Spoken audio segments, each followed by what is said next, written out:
everyone, Kelly here, and today I want to talk about the new releases for January and February that I have read so far this year. So I have, in the last week, really just focused on some new releases, and I read 5 books that I want to share with you now. So I'm going to split these up and talk about the January ones first, and then the February ones, and then within the month, I'm going to put them in order of the way I like them. So first up in January, the book I liked the least was You Have a Match by Emma Lord. And this is a young adult contemporary novel about a girl named Abby who her best friend Leo wants to take like a DNA history test so that he can see if he can find his birth family. He was adopted from the Philippines when he was a baby or a child. I think he was 1. And so he just wants to see if he can find a connection to that family, and he doesn't want to do it alone. So Abby agrees to do it with him. And then Abby is the one that finds out that she has a fully biological sibling out there that's just a couple years older than her. And so instead of talking to her parents about it right away, she ends up communicating with this sister online and deciding to both be at the same camp over the summer so they can get to know each other and kind of try to investigate for themselves what they think happened and how she ended up adopted 2 years before Abby was born. And I picked this book up because I really liked Tweet Cute by Emma Lord last year. I thought it was super cute, like contemporary YA romance. And so I was like, okay, I want to see what her next novel is. I also thought this would be really interesting because if you didn't know, both of my children were adopted, and both of them do have fully biological siblings that are being parented by their birth parents. So someday they will be out looking probably on the internet for these fully biological siblings. So, it just seemed like something I might want to read. And I didn't give it a low rating because of the adoption storyline or anything like that. I didn't have a problem necessarily with how that was. I just didn't really find this book fully enjoyable. Like, I felt like there were too many things trying to be done here. I ended up giving it 3 stars, so it wasn't bad or anything like that. I don't know, it took me a while to get through it because I wasn't fully invested in the story, and I just didn't think that it worked out completely. I liked the whole, Abby and her sister getting to know each other.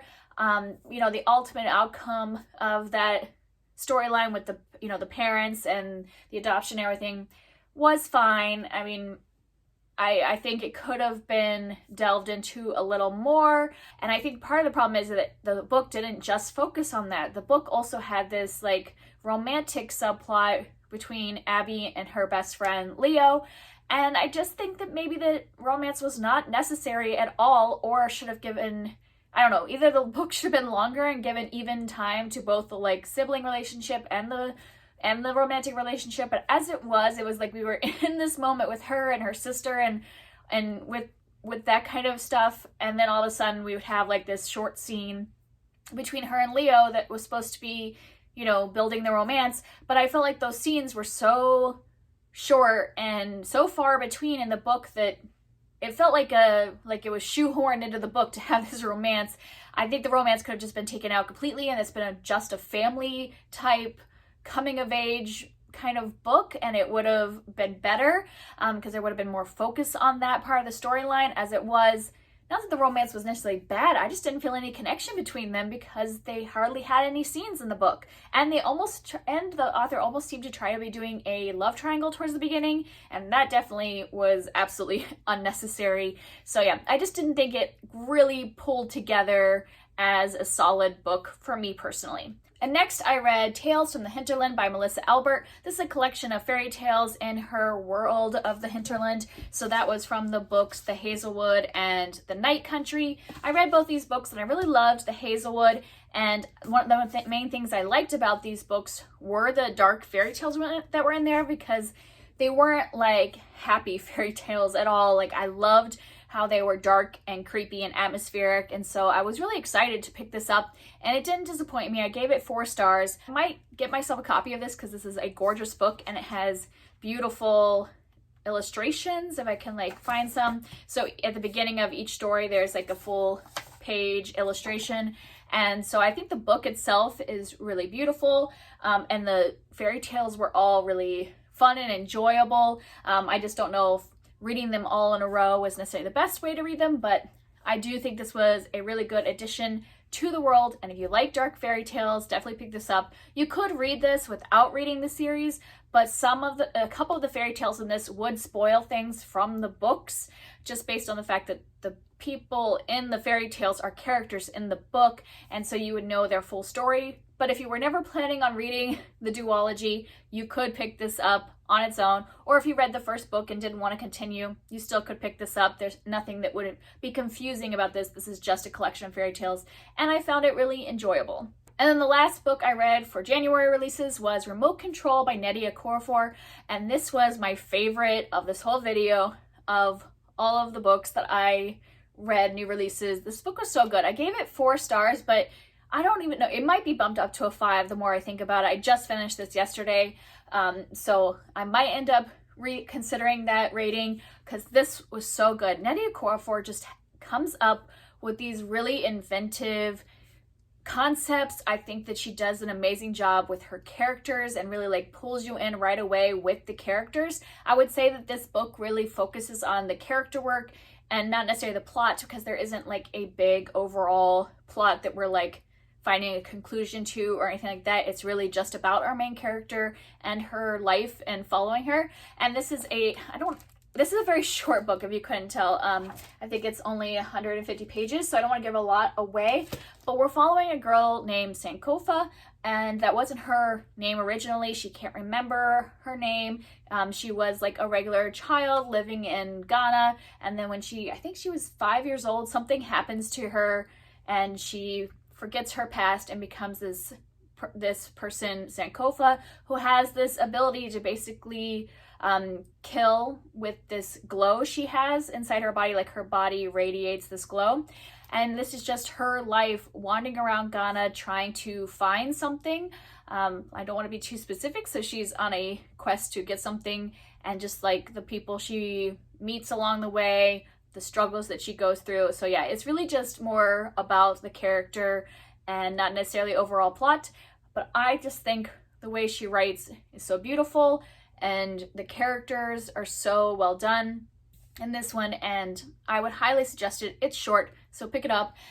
Also, I just want to say that I looked at some of the reviews online, and I get a little grumpy, and I know that everybody can have their own opinion about genres and books, but I just want to say that some of the like reviews of this book online were saying how is this book part of the sci-fi, because this is categorized as the sci-fi genre, and people were like, how is this book sci-fi? This doesn't have like the things that would be in a sci-fi book. And I'm like, okay, just because a book doesn't fit into the specific way that the genre has been in the past does not mean it shouldn't be part of like the speculative fiction or sci-fi genre. Yes, it's probably genre bending. This is probably a little bit fantasy, a little bit sci-fi, speculative, whatever. But that's part of the point, is that Nnedi Okorafor is doing things that are gender redefining, and I think that that is amazing. And so it bothers me when people complain about the fact that this doesn't fit into this special little box that is sci-fi. So don't go into it expecting this very specific old classic sci-fi. No, this is new and inventive and really good. And then I read 2 things from February, and like I said, I'm going to go the one I liked the least to the one I really liked. And so the first one is called The Initial Insult by Mindy McGinnis. I got this as an ARC, so this actually doesn't come out, I think, for another week. Like it comes out at the end of February, and this is the first book in a duology, so the next book I'm assuming will come out next year and conclude. I think it's just going to be a duology, so it'll conclude the series. And this is a YA kind of like thriller or dark contemporary book, and I didn't know this going in, but I guess this is a retelling of some Edgar Allan Poe stories. I have never read the stories that this was based off of, so you don't have to have read them to go into it, but I guess like now that I've finished it, I looked through some of the reviews and saw that the town name and the names of the characters and some of the incidents that happen come from some Edgar Allan Poe stories. So if you're a fan, this might be one to pick up. For me, it was really mixed for me. So I gave it 3 stars. It was the first book that I read out of all these 5, so it's been like a week and I still don't know how I feel about it, so I just gave it a 3-star rating because I was very mixed. So on one side, I was completely compelled by it. I could not put it down and read it like in like 2 sittings basically, and it was like a full-on novel. I don't know how many pages it was because I read it as an e-arc, but I'm assuming that it was probably close to a 300 to 400 page book, so full-on novel, and I just like was completely sucked in and read it very quickly. But at the same time, there was a lot of content that if I'd known ahead of time, I might not have read it, so that content brought it down for me. But if I had known that content ahead of time, I might not have read it. So I will put in the description box down below some content warning about this book, because you might want to know those things going in and whether that you can handle those things, because it got much darker than I expected. And I guess I never told you the synopsis. So this is about 2 girls. We are following both of their perspectives. So one of the girls we are following is Tress, and many years ago her parents disappeared. We don't know if they're dead or if they have been kidnapped or whatever, abducted. We have no idea what happened to her parents. The police say it's a cold case. They don't know what happened. And so she's living with her grandfather, who is not a good person to be living with. He runs this like facility that is like a zoo, but like a personally run zoo with exotic animals, including, I think it was a panther and a alligator and some really dangerous animals and things like that. And then the other girl we're following is Felicity, and Felicity and Tress used to be best friends when they were younger. And then the night that Tress's parents disappeared, Felicity was in the car with them. So Felicity was being driven home from a sleepover at Tress's house, and then later the police find Felicity on the side of the road with no memory of what happened to Tress's parents. And so Tress thinks that Felicity knows what happened to her parents and won't say that information. And so she has finally decided that she's going to confront Felicity and find out what happened to her parents.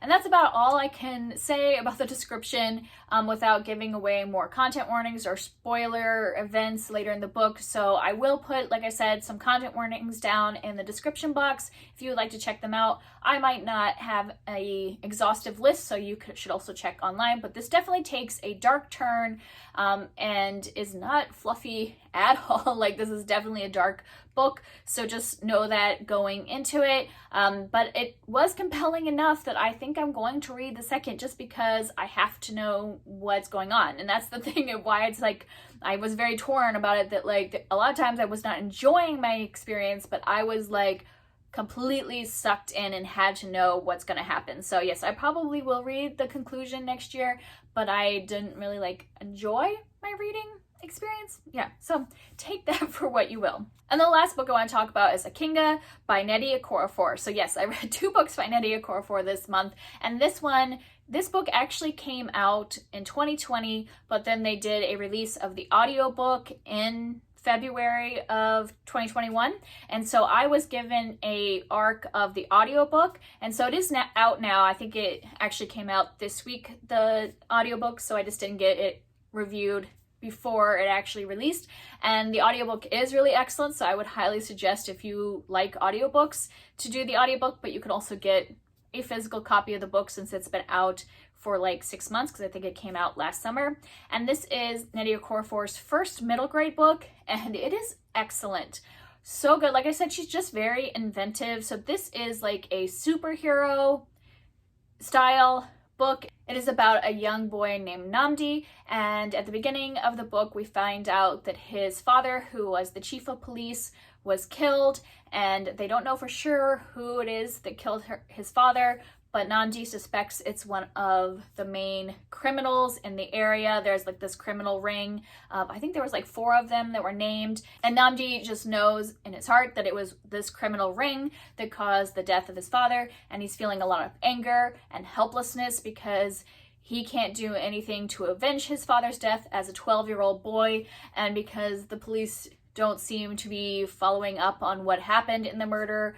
And so as he's having this whole feeling of a lot of a lot of anger and helplessness and all this stuff, he is visited by somebody who gives him a mysterious artifact that gives him special powers. We have this whole theme about what it is like to have, these special powers, but also have all this grief and anger and all these emotions in your body, and having to have these special powers, having the ability to avenge somebody's death, but then is there control over these powers? Is your mind able to handle having these when all you want to do is go after the people you think killed your father? So is that really justice? Is that being a vigilante? And I just really loved the character of Nnedi's best friend, because she really plays the part of his conscience and trying to talk to him about balancing these powers with control and all those stuff, and the themes are just excellent. So in terms of content warning for parents, if you were actually giving this book to a middle schooler, I would just know that this is probably on the higher range of middle grade. So middle grade is supposed to go from 8 years old to 13, but I don't know if this would be the best book for an 8 or 9-year-old, because there is lots of scenes of violence since it is superheroes. So I would just use your discretion on what you think that your child can handle. But I still think it would be a really excellent book if your child is already into superhero things. This would be a great addition, since it also introduces a lot of Nigerian culture, and I think it's always great for us to diversify our reading. And even as an adult, if you are into superhero books and movies, if you like the Marvel movies, this might be a middle grade book that would be really interesting to you. I just think that Nnedi Okorafor is an amazing writer, and so I probably will now just pick up anything she writes, no matter what age group it is targeting. That I just think that she is a author that I will continually pick up and want to read more of her backlist and things like that. So those are the 5 new releases that I read over the last week. Do you like this, having a video with my new releases separate from backlist books? I know some people are more interested in new releases and knowing more detail about them. I do want to keep up with new releases this year in 2021, because in 2020 I had all these books that were most anticipated, and then I just didn't get to a lot of them, and now I have a ton of these books that I'm not even sure I'm interested in anymore. So I want to keep up with them so that I don't get to the end of the year and find out that I didn't read any of the things that I said were anticipated new releases. And so I am kind of thinking that I might do this once a month, where I just focus on new releases for 1 week in the month. So let me know if you want me to do these videos separate like I did this month, so you can just find out about books that came out, in that 2 or 3 month period. So I have some books coming from the library, or ARCs, that are of new releases from January, February, and then ones that are coming up. So I'm just going to tell you what those are, and let me know if you are interested in seeing me read some of these in February for a week like I did this time, and do a separate video on them, and just so you know what might be coming up. For January, I have Across the Green Fields by Shannon McGuire, which is the 6th book in the Wayward Children series, and A Vow So Bold and Deadly by Bridget Kimmerer. This is the 3rd one in this YA fantasy series. And then I have some ones sitting at the library waiting for me to be able to get out of my driveway in the snow, and those are Amari and the Night Brothers by B.B. Alston. This is a middle grade fantasy book. Root Magic by Eden Royce, which is also a middle grade fantasy, but I think it's also historical fiction. And then If I Disappear by Eliza Jane Brazier, which is an adult thriller. And then for February releases, I have Game Changer by Neil Schusterman, and this is a young adult contemporary with speculative fiction elements in it. And then also I have at the library The Project by Courtney Summers, which is a YA thriller. And then I have a few ARCs that are for upcoming months that I could talk about soon. I have Amina's Song by Henna Khan, which is a sequel to her book Amina's Voice, and this is a middle grade contemporary. This comes out in March. And then I have The Drowning Kind by Jennifer McMahon. This comes out in April, and it's an adult thriller. And then coming in May, I have 10 Truths and a Dare by Ashley Elston, and this is a YA contemporary that is a companion novel to her book 10 Blind Dates, which I did not know that we were getting a companion novel for this, and I'm really excited because that was a book that I really loved. It's a Christmas kind of time book, and I've read it twice, 2 Christmases in a row, so I'm very excited. And this one I think takes place around graduation. hence why it's coming out in May. So those are some of the books that I will be reading soon. Hopefully there are 2021 releases. If there's any of these that you're really interested in, let me know. Or if you want to talk about any of the books that I discussed today, I would love to hear from you down in the comments, and I will see you next time. Bye!